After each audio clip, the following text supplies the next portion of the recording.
Bagaimana jika selama ini hidup kita sulit, bukan karena dunia kejam, tapi karena cara kita berpikir yang masih terbatas? Inilah saatnya membuka pintu abundance dalam hidup.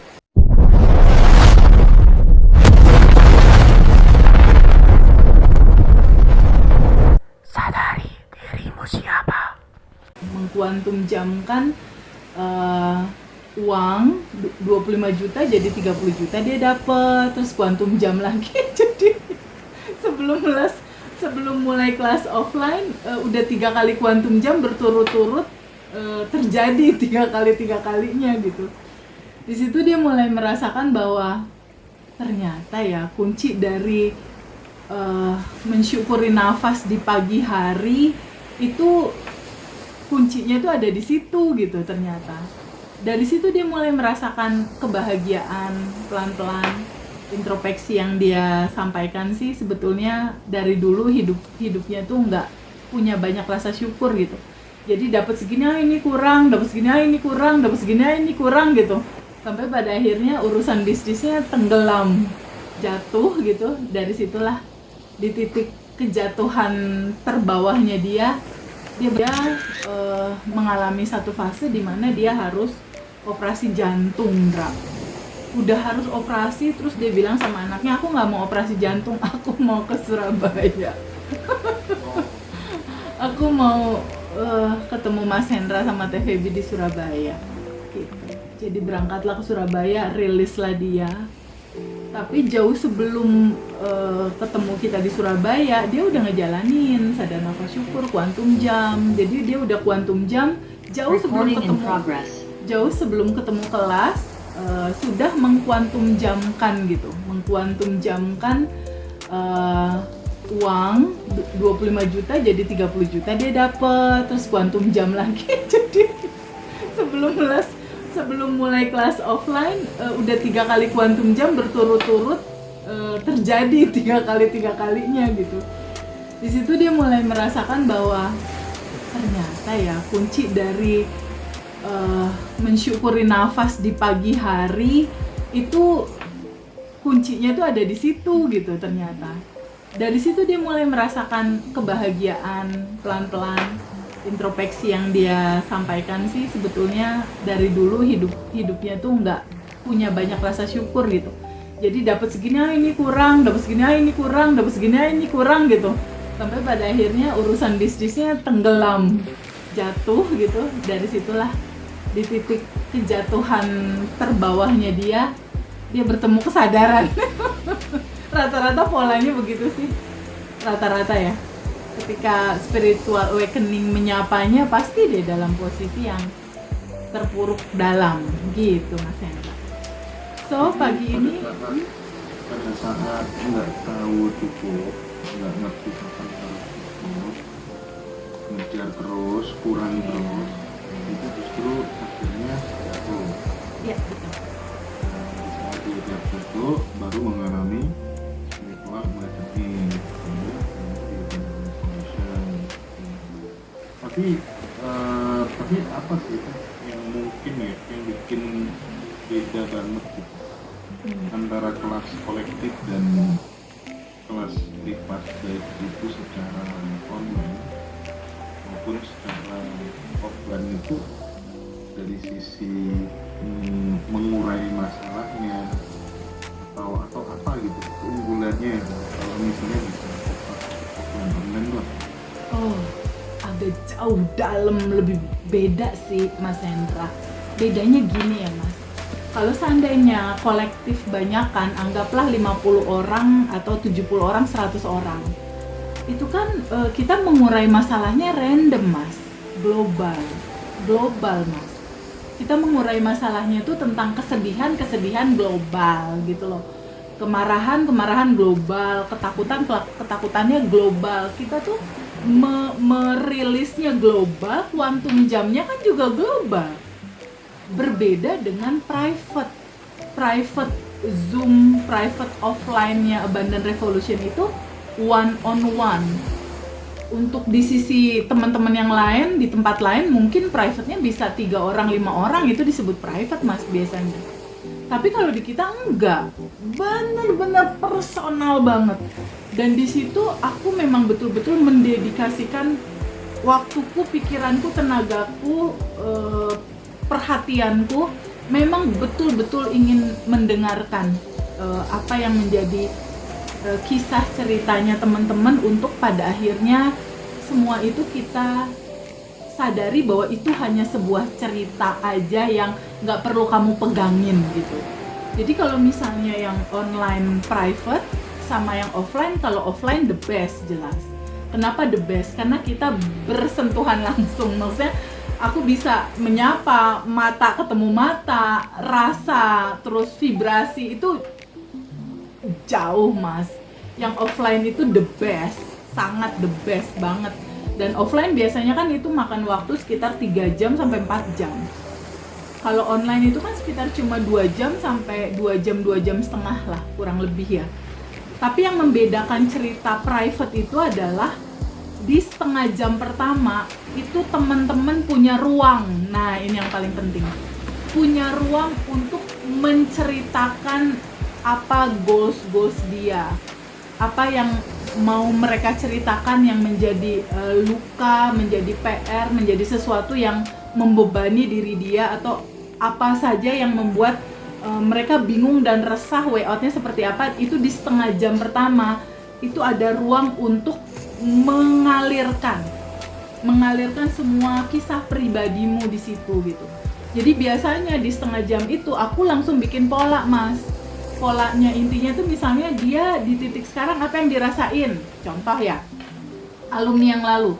Di pola yang sekarang tuh yang aku rasakan, aku ketemu suamiku itu resah, bingung, ketakutan, khawatir, cemas, rasa kesel, lalu sakit hati, nggak berkesudahan. Oke, kita ambil 3 rasa aja deh ya, sedih, sakit hati, sama kecewa. Dah, tulis tuh. Nah, dari cerita ini ada kisah apanya sebetulnya aku nggak penting mas. Di realita 2026 tuh kisahnya seperti apa detailnya itu aku nggak penting. Yang aku butuhkan adalah rasa apa yang kuat menyala di titik sekarang, yang dominan looping.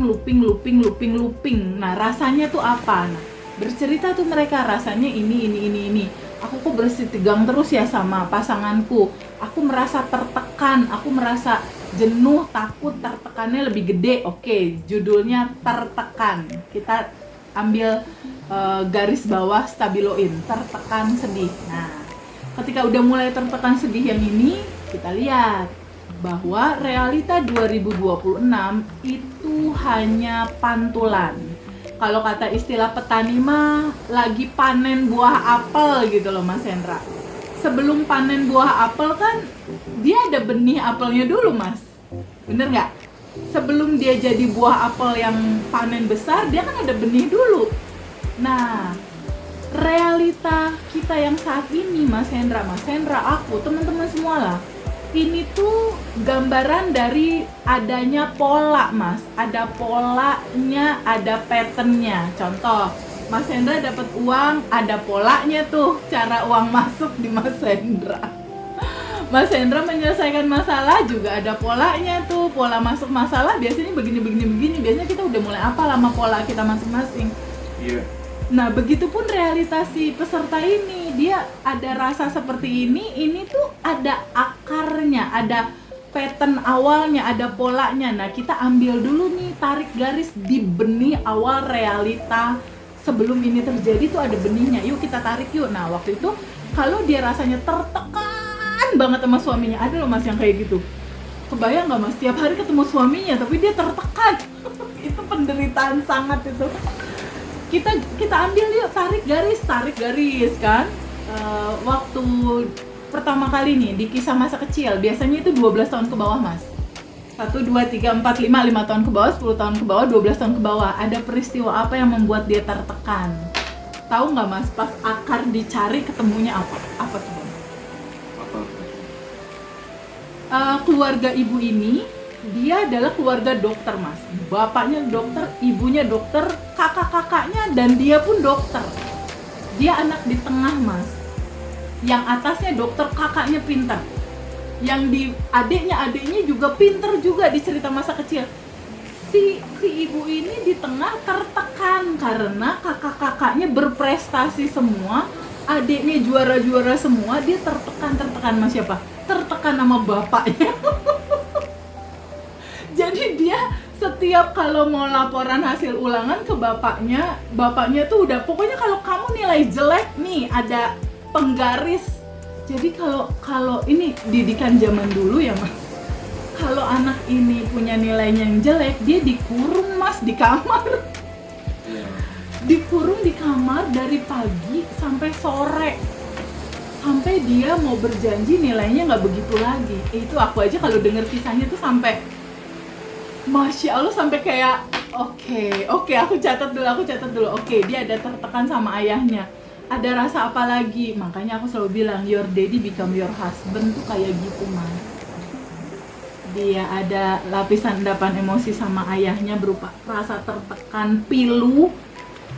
Ini mau wujud lagi jadi benih-benih realita di masa depan dia. Ketemulah pasangan yang melahirkan juga rasa seperti itu.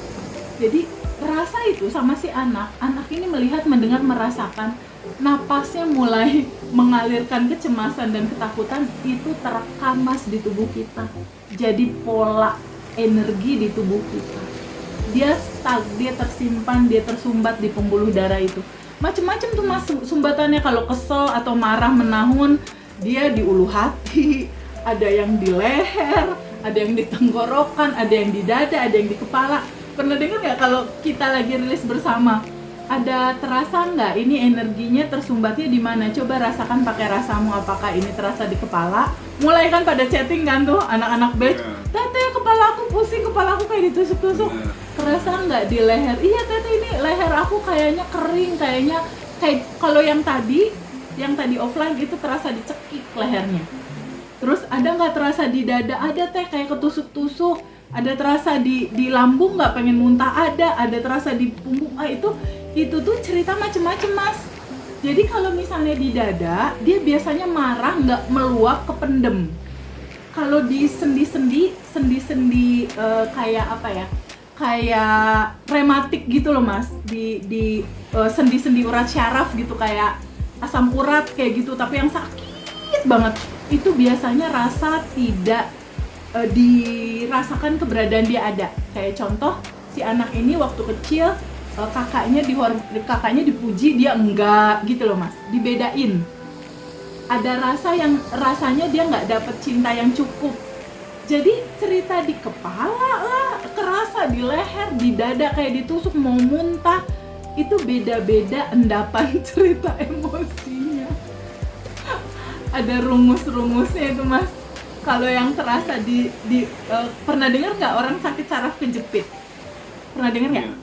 Itu cerita orang yang nggak bisa memaafkan. Waduh, kebanyakan gitu ya? Iya. Cerita saraf kejepit, terus cerita tumor. Pernah dengar nggak? Tumor, cancer. Itu cerita luka yang berkepanjangan, nggak selesai-selesai. Dia menyimpan sedih gitu. Sedihnya nggak dilepas-lepas sama dia. Jadi bahaya menyimpan luka batin itu, dia bisa berubah menjadi jenis-jenis penyakit tertentu di tubuh, gitu kan intinya. Betul Mas Hendra, jadi tubuh kita tuh kayak dikasih beban yang berat gitu. Seperti yang saat lalu kita pernah cerita bahwa tubuh kita pada saat bahagia dia mengeluarkan sebuah serum atau semburan hormon endorfin, hormon kebahagiaan. Sedangkan pada saat dia cemas, bingung, takut, mengeluarkan hormon kortisol, hormon yang bersifat asam pekat seperti bisa ular.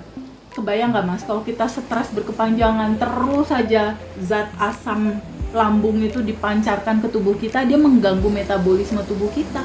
Itulah yang membuat pankreas nggak berfungsi, makanya terjadi diabetes. Jadi semua penyakit itu kedokteran bilang 90% itu disebabkan oleh endapan emosi yang nggak terurai. 90%. Itu survei kedokteran itu membuktikan absolutely yes, karena lapisan endapan emosi.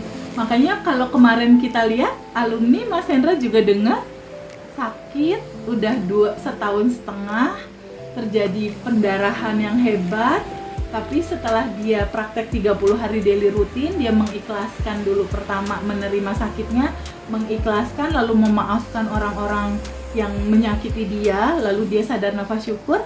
Kan kemarin alumni testimoni ya Mas ya, Iya. pendarahannya selesai. Jadi kekuatan apa namanya kan, Memaafkan. setelah kelas mereka praktek 30 hari rutin itu kekuatannya untuk terjadi sebuah transformasi itu benar-benar real, benar-benar nyata loh kayaknya. Makanya apalagi yang terbaru, kita udah atlet 30 hari rutin tuh dengan secara premium gitu. Ya. Maka kalau teman-teman pengen tahu day-to-day-nya seperti apa dari hari pertama sampai hari ke-30, apa saja yang harus dilakukan, silakan nanti teman-teman bisa setelah tanggal 23 itu kan kita ada kelas offline online, nah itu misalnya zoomnya tuh malam ini gitu. Bagi teman-teman yang belum join, zoomnya itu malam ini. Zoomnya itu pagi kan nanti ya? Pagi, jam 8 sampai jam 1 Mas, ya. Berpikir besar bukan berarti sombong, tapi percaya bahwa hidup bisa berubah menjadi lebih baik. Karena apa yang kita yakini hari ini bisa menjadi kenyataan esok hari. Semoga impian teman-teman jadi kenyataan. Ingat, sadarilah dirimu siapa, sadar, tenang, senang.